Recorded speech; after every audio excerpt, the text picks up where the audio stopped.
Real estate prices have come down both in Toronto and as well as Greater Toronto area. But on the flip side, the sales have increased in the month of July of 2025. In today's video, we're going to deep dive into numbers and I'm going to break down what exactly is happening in the real estate market. Plus, in the second part of this video, we will take a closer look at the last month's sales and I will show you best deals on 1 bedrooms, 1+10s, and 2 bedrooms. And I will share why these stood out as top picks for the month of July. So if you get any value out of this content, please hit the like button. Also, please do subscribe to the channel. And if you got any questions about real estate, you can book a call with us by clicking on the first link mentioned in the description below. So here on the screen, you can see the average prices of all property types in Greater Toronto area since April of 2021 to July of 2025. And if you see the trend line, the prices are more or less leveled off to 2021 levels. And in the year of 2022, in the February, March of 2022, here we can see this is where the market went off the charts and market was super hot and it was at all-time high. And this is where the Bank of Canada stepped in. They introduced multiple interest rate hikes. And after that, we can see a drastic downward pressure onto the prices. And after that, since the June, July of 2022, market has gone through its ups and downs, but more or less it has leveled off. Here you can see an upward trajectory or the upward pressure on the prices. This is where the Silicon Valley Bank collapsed and the fixed rates went low, and that's why market started again picking up some steam. And in the June, July of 2023, this is where the Bank of Canada again stepped in and they increased the interest rate twice. That is in June and July of 2023 by 25 basis point, and after that we've seen a downward pressure more or less. And here again in the month of, I would say, December, January, February, this is where the tariff uncertainty is plugged in and the market has kind of hovered along. But again, we've seen some upward pressure, but more or less, I think there were a few outliers which has pushed the prices up. I think, in my opinion, the prices are kind of leveled off. Let me just show you in detail. But also, I want to point out one more thing is that over here, year over year, the prices have come down by about like $60,000, give or take. Let me show you the next slide and I'll explain you better. So here you can see from the beginning of this year, that is from January 2025 up till now, prices have gone up consistently, but not too much because I think as I said, there must be few outliers which has pushed the prices up. And in the month of July, they have come down. And if you do a year-over-year comparison, the prices in July of 2024, we were sitting at 1.1 million, and in the July of 2025, it has come to $1,050,000. Okay, let's talk about the sales. So if you see, this year the sales have increased consistently, which is kind of a good sign for the market, but we'll see how things pan out down the line. And why the sales have increasing is because, I think, in my opinion, affordability factor comes into play. There's some affordability which has helped the buyers to get into the market because prices have come down, interest rates are relatively low, so that's what is helping the buyers to get into the market. I'm not saying the affordability is the best, I'm not saying that, but it's still better what it was, let's say, a year ago or 6 to 12 months ago from now. So now we're going to go ahead and check out the relationship between active listings and home sales. So you can see this year the active listings have also been creeping up, and in the month of July they have slightly come down, but in my opinion most of them were not sold. It's basically because few of the listings were terminated or were taken out of the market. So if the active listings go up and the number of sales remain low, then there's a downward pressure onto the prices. But if the opposite of that happens, if the number of sales go up and the active listing starts reducing, then we see a upward pressure onto the prices. So now we're going to go ahead and I'm going to focus towards downtown Toronto, and I'm going to do analysis for condos in that area. So I'm going to focus on is CO1. CO1 is basically south of Bloor to west of Yonge Street, and Dufferin to the west, and to the water to the south. And in this area we can find cluster of condos. So let's do the analysis. So if you see the average prices this year for CO1 area for condos, the story is kind of different what we saw in Greater Toronto area. So the average prices have consistently come down this year for condos in CO1 area, and you can see from the peak of February the prices have come down by about $85,000 approximately. And if we do a year-over-year comparison, that is from July of 2024 to July of 2025, the prices have come down just almost by $100,000. So the prices for condos have been coming down, but the sales for condos have been going up consistently this year. If you see from January up till now, they have gone up consistently. And if you do a year-over-year comparison, that is from July of 2024 to July of 2025, they have remained more or less same. So again, condos are moving, but the good condos are moving with which have a good layout, have a decent view, and have in a good building. Those condos are still moving, and the majority of the downward pressure we're seeing on the condos is the condos which are like cookie cutter condos, the condos which are does not have a best layout. We are seeing more of an aggressive downward pressure on those condos. But in the reality is in downtown Toronto, there are less good condos. So the good condos, they're still kind of moving or at least holding value. But it again depends from location, building, and the layout of the condo. So now I'm going to go ahead and I'm going to show you what type of condos are being sold in downtown Toronto. In this category, I've taken CO1 and CO8, basically whole of downtown Toronto. That is CO1 is this area and CO8 is this area. So I'm going to show you what condos were sold or what category the condos are being sold. So in downtown Toronto, in the month of July of 2025, there were approximately 402 condos were sold. Out of those, just 13 were studios. So studios are not moving in the city. Not many people are buying studios. So if you're looking for super steal deals, you can buy a studio, but it also depends upon your requirements and needs as well. And then the one bedrooms, 1+10s, and two bedrooms, those are the ones which are selling the most. Especially the especially the 1+10s and two bedrooms. People are looking for space, especially with some hybrid work culture. They need some space to set up their workstation, so that's why 1+10s are also moving.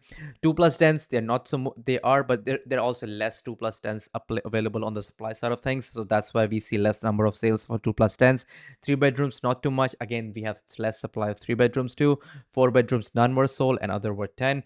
So majority of the bedrooms, majority of the condos which are selling are either 1+10s, one bedrooms, or two bedrooms in downtown Toronto. And if I do analysis on the size, the majority of the condos are being sold between the size of 600 to 699 square footage. That is 77. That makes sense because in this category we typically find 1+10s or maybe a small two bedroom, but majority of them are 1+10s. And then second highest category is between 700 to 799. Here you can find typically two bedrooms or maybe few 1+10s here and there with two washrooms. And the third highest category is 500 to 599. Here you can find one bedrooms. And if you see, not many nine between the square footage of 900 999, but if you see between the size of 1200 to 1400 square feet, they're also moving 46 condos with this size were sold in the month of July 2025, but majority of them are being sold between the size of 600 699. That is a nice 1+10s which are being sold in the city. So now I'm going to show you my top picks for the month of July of 2025. So the criteria I'm going to use is the one bedrooms are going to be close to $500,000. One bedroom is going to be under the price point of $600,000, and two bedroom are going to be under the price of $800,000. And the criteria I'm going to use is that the building has to be in a good location. The building has to be good, and the location is going to be in a good and a safe neighborhood, and as well as the layout has to be solid where you'll have a good living experience. So let's get right into it. So first, I'm going to begin with a one-bedroom condo. So a one-bedroom condo which was sold in the month of July of 2025, which is my topic, is One Shaw Street, Unit 402. This was sold for $525,000, and this was sold just being one day on market. And this was sold on July 23rd and comes with a parking spot and as well as a locker. Maintenance fees looking at is 503, and which includes heat and water. This building is pretty good in my opinion. It has got a soft loft vibe to it. This was built in 2006, but managed well and maintained well, and located at King and Shaw, good location as well. So let me show you the pictures just to give you a perspective or just to give you an idea of the layout. So that's the entrance over there. There's not much of a wasted space you can see, and it has a decent kitchen as well and decent appliances for a condo. You see the layout. You can set up a couch, you can set up a TV. On the right side, you can see a proper bedroom. Let me show you a few more pictures. That's the kitchen again, and that's the proper bedroom with a window. And yeah, that's about it. And this unit is looking into the courtyard. Not the ideal, but this is what we get for the price point we have. And also it's got a exposed ceiling, and as well as if you see the flooring, that's pretty cool in my opinion, but it's very subjective. Most of the buyers I work with, they like this aesthetic, but overall it's very subjective. Some people don't like it, some people hate it, but majority of the people whom I work with by working on the ground level, they love it too. So going back to these 1+10s now, I'm going to show you a good 1+10 or my top pick. I'm going to go towards 5 Def Freeze. This was sold for $475,000. So the den in this unit is not the biggest one. It's more of a nook. I'll be honest with you. The maintenance fee looking at is 359. Comes with the storage locker.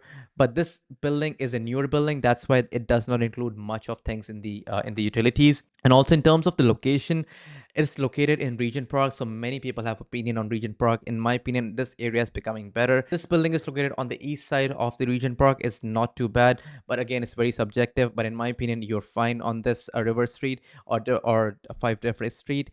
And if I show you the unit, you'll get an idea of the unit. So here we go. So this is a brand new building. So in the newer building, we're seeing kitchens like this. This is a kitchen against the wall. So that's what we get. But considering the price point, I think it's not too bad.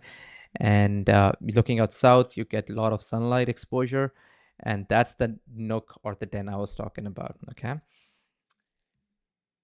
But overall layout is decent. You can set up again your couch here, TV there, and you've got a proper bedroom with a proper door and a window.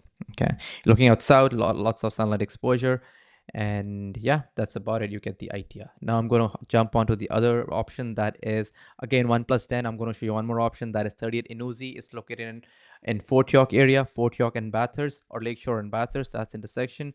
Sold for $525,000. It's a 1+10. This unit has a proper den. I'm going to show you the pictures.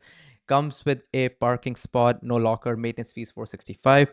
And this building is also newish. This was built in about 2021, around that time. And let me show you the pictures. Okay, so that's the living area. You got proper living area, couch on the right side, and you got a TV on. You have a place to set up a TV on the left side. You've got a kitchen with an island, not much of wasted space, and you can see here that's the a proper den. They have set up a bunk bed in there, but yeah, you can set up a proper workstation in that one. In my opinion, that'll be a better option.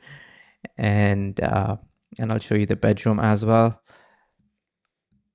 That's the bedroom in here. Okay, so you get the idea, but it's on a lower floor, so the view is not going to be the best, but that's what it is for the price point of $525,000 for a 1+10 with a parking spot. And I'm going to jump on to 2 bedrooms. That's 50 Lynn Williams. This is located in Liberty Village, good neighborhood, and sold for $760,000. Was on market for 21 days. Comes with a parking spot as well as a locker. Maintenance fees, if you're looking at it, 778, includes heat and water in the maintenance fees. And if I show you the picture, it's got a massive patio up there. And if I show you the unit from inside, decent layout. There's a proper peninsula style kitchen. Here we go. So that's the bedroom here.